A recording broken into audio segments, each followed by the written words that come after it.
These 7 motorcycles look like smart buys at first. Comfortable, practical, reasonably affordable to live with. And honestly, for the first few months, many of them genuinely are. But there's a specific kind of regret that starts creeping in around year 2. When your body begins reminding you of things your brain ignored at the dealership. If you enjoy honest, real-world motorcycle content, subscribe. Let's get into it. Moto Guzzi V85 TT. V85 TT pulls people in almost immediately. The styling feels authentic in a way a lot of modern retro bikes don't. It's upright, classic, full of personality, and sitting on it in the showroom feels like putting on a perfectly broken-in jacket. And for the first hour or so, it absolutely delivers on that feeling. The problem usually starts somewhere around mile 75. That wide transverse V-twin throws serious heat onto your inner right thigh. Not warmth, actual heat. In summer traffic, especially when you're stuck crawling through town, it slowly becomes the only thing you can focus on. The seat also tricks a lot of people. It looks wide and supportive, and initially it is. But the foam compresses quicker than many riders expect. Around the 90-minute mark, you start shifting, constantly trying to relieve pressure on your tailbone. Shorter riders sometimes notice the reach to the bars creates a slight forward lean too, which quietly adds pressure to the wrists over time. To be fair, some riders absolutely adore this bike for long distances. Taller riders with longer inseams usually sit more naturally on it and don't feel trapped in that heat pocket as much. Cooler weather touring? Honestly, it's close to perfect. But for commuters in hotter climates or riders already dealing with lower back sensitivity, the V85 TT reveals its compromises slowly. And that's usually the most frustrating kind of ownership experience. Triumph Tiger Sport 660. This one catches people off guard in both good and bad ways. The Tiger Sport 660 feels genuinely light the first time you swing a leg over it. The lowish seat, narrow waist, and approachable weight make it feel unintimidating in parking lots, where bigger bikes can feel like work. That matters more than riders sometimes admit. The triple engine is smooth, predictable, and enjoyable basically everywhere. Ownership costs stay fairly reasonable. Servicing isn't a nightmare. For the first year, a lot of owners genuinely believe they found the perfect all-rounder. Then the longer highway rides start happening. At interstate speeds, the wind protection feels thinner than expected. The small screen doesn't do much once you're pushing past 70 miles per hour. After 2 hours on the motorway, your neck and shoulders have been fighting constant wind buffeting the entire time. Not violent buffeting, just relentless enough that you feel strangely exhausted afterward. The peg position also leans slightly sporty. Not aggressive, but not fully relaxed either. Riders over 6 feet often mention their knees starting to feel tight after repeated stops and longer rides. None of this ruins the bike for the right person. Shorter trips, mixed roads, weekend blasts through back roads. The 660 genuinely shines there. But if your riding life mostly involves long highway miles, there's a decent chance this bike quietly stops making sense after a year and a half. Honda NT100, here's where the conversation changes a bit. The NT1100 feels like Honda sat down and solved touring comfort methodically. The riding position is almost suspiciously neutral. Hips relaxed, wrists loose, spine upright without feeling awkwardly straight. It honestly feels like a motorcycle designed by someone who understands aging joints. Heated grips come standard. Wind protection is excellent. The low-maintenance setup removes a lot of ownership stress. And the parallel twin stays smooth and relaxed at cruising speeds without constantly begging to be pushed harder. For older riders, returning riders, or anyone who's dealt with back issues and still wants to cover serious miles, this thing makes a lot of sense. But there's another side to it. Some riders eventually find it almost too sensible. The throttle response feels soft, the character feels muted, and the weight becomes very noticeable in tight parking situations, especially on uneven pavement or slight inclines. Slow U-turns on a sloped surface definitely demand attention. Some owners are also surprised by the seat. For a touring-focused motorcycle, it's firmer than people expect. After 2 or 3 hours, a surprising number of riders end up adding a gel pad or aftermarket seat. The NT1100 probably won't excite you emotionally, but it will carry you 500 miles while leaving your body feeling better than expected afterward. For a lot of riders, that matters more than excitement now. CFMoto 800MT. Let's talk about value and what sometimes comes attached to it. The 800MT looks expensive, like genuinely expensive. Big adventure bike presence, aggressive styling, loaded feature list. On paper, it almost feels suspiciously good for the money.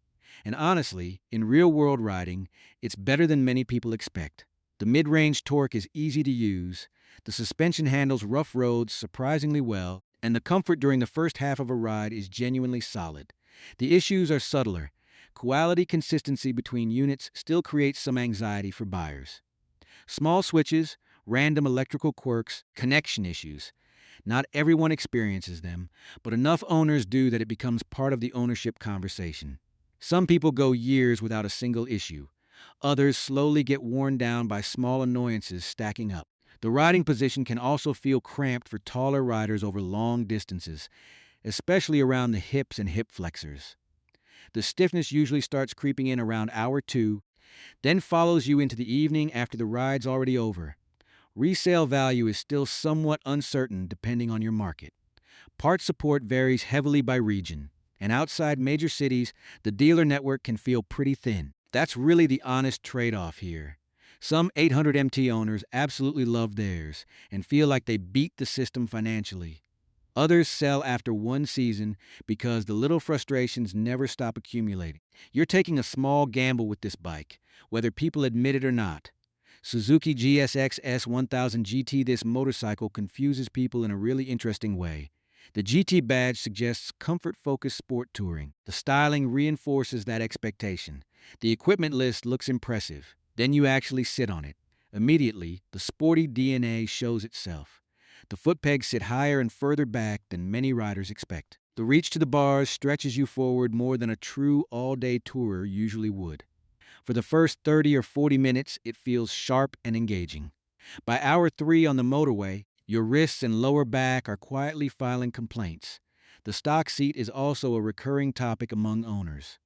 Around the 90-minute mark, a lot of riders start experiencing numbness or pressure points. Aftermarket seats become incredibly common for a reason. What makes this frustrating is how brilliant the rest of the bike is. The engine is phenomenal. Strong, refined, exciting without feeling completely unhinged. The electronics package works well. Wet weather confidence is excellent. Fuel economy stays surprisingly reasonable considering the performance. For riders who prioritize spirited riding and only occasionally tour longer distances, especially if they upgrade the seat, this bike can feel incredible. But if you need genuine 6-hour comfort multiple times a week, this probably isn't the tool for that job. And that disconnect between what it looks like and what your body eventually experiences is exactly where the regret starts. Kawasaki Ninja 1000SX. The Ninja 1000SX has been around long enough now that long-term ownership patterns are pretty clear. And honestly, most of them are positive. The ergonomics are genuinely well judged for this category. The adjustable windscreen actually helps. The engine is smooth, predictable, and easy to live with. Reliability has proven strong over time.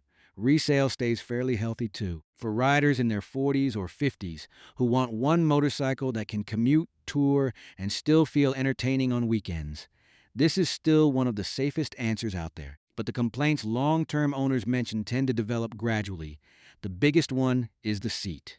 Especially for heavier riders, the foam starts losing support faster than expected. What felt plush around 10,000 miles can feel noticeably flatter and harsher closer to 30,000. It sneaks up on people because it happens so slowly. At low speeds, the bike generally hides its weight pretty well. But in tight parking situations, especially on uneven or cambered pavement, many riders still get that little hesitation moment. Not panic. Just that quick reminder that this is still a fairly large machine. Some owners also mention mirror vibration blur at certain RPMs. Minor issue, honestly, but small irritations become much more noticeable after several hours in the saddle. The Ninja 1000SX remains one of the most honest bargains in sport touring. Just don't assume the stock seat will feel the same forever. Yamaha XSR900GP has saved the most interesting one for last. The XSR900GP is pure emotional bait in the best possible way. The retro GP styling is stunning. It's the kind of bike people walk across parking lots to stare at. Up close, the details genuinely impress. And the CP3 engine has an addictive personality. It sounds alive, pulls hard everywhere, and somehow makes even short rides feel memorable. But there's a conversation buyers really need to have with themselves before signing paperwork. The riding position is committed.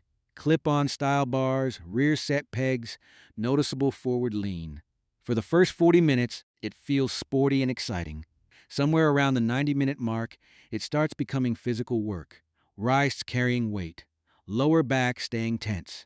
Neck extended upward constantly. If you're coming from upright motorcycles, the first long ride on this thing can be a rude awakening. The seat is also narrow and intentionally firm because the bike prioritizes style and sportiness over comfort. Yamaha wasn't trying to build a touring bike here, and you absolutely feel that. For riders with existing wrist pain, shoulder tightness, or lower back sensitivity, this motorcycle usually exposes those issues immediately and repeatedly. Host still absolutely loves it. Younger, aggressive riders. Former supersport owners who want something slightly more manageable without losing character.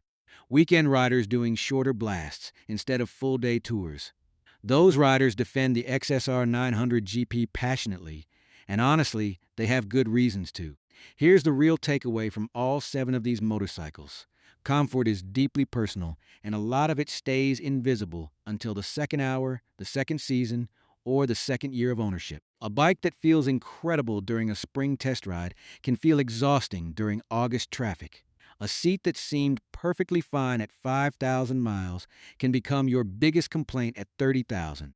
The riders who struggle most are usually the ones who bought based on styling, first impressions, or purchase price, without really thinking about how their body, their daily routes, and their riding habits would interact with that machine long term.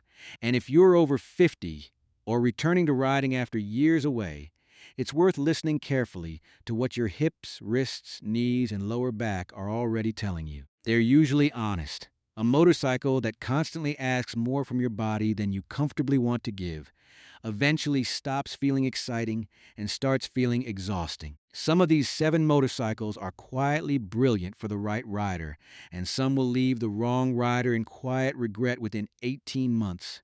Which one do you think is the most underrated for real long-distance comfort, and which one hides its compromises the best?